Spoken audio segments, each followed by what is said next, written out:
Rashtrawadi Congress party Ajit Pawar गटाचे पदाधिकारी हार्दिक शिगले यांनी सिंधुदुर्ग जिल्ह्यामधील शासकीय वैद्यकीय महाविद्यालयाच्या कारभारावरती गंभीर आरोप करत प्रश्नचिन्ह निर्माण केले। या वैद्यकीय महाविद्यालयाच्या भोंगळ कारभाराला महाविद्यालयाचे डीन मनोज जोशीच कारणीभूत असल्याचा दावा करत अनेक गंभीर आरोप त्यांनी केले।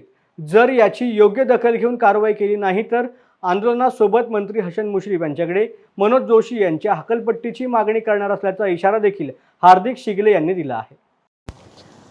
याचं मुळात मेन कारण म्हणजे आपले वैद्यकीय महाविद्यालयाचे डीन मनोज जोशी हे पूर्णपणे जबाबदार आहेत।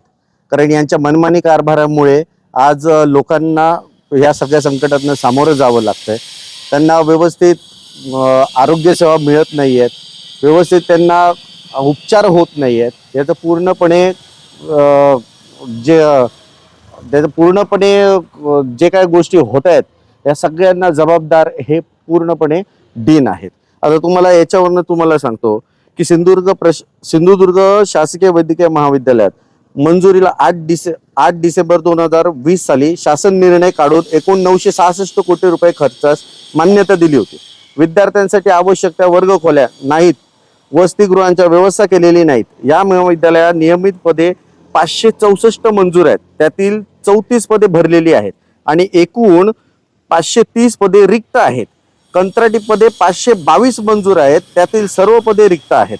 प्राध्यापकांना 22 पदे मंजूर आहेत, त्यातील केवळ 5 पदे भरलेली असून इतर आणि जे 5 प्राध्यापक आहेत त्यांना पण प्रेशराईज केलं जातं का तर यांच्या अनधिकृत सगळे डॉक्युमेंट्स आहेत, खरेदी आहेत, तर त्यांच्यावरती जबरदस्ती करून त्यांच्याकडनं सह्या घेतल्या जातात।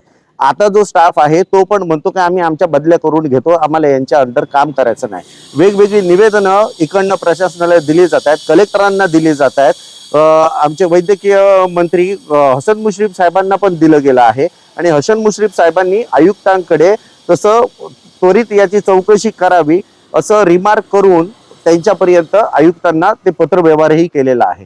याला पूर्णपणे जबाबदार हे डीनच आहेत।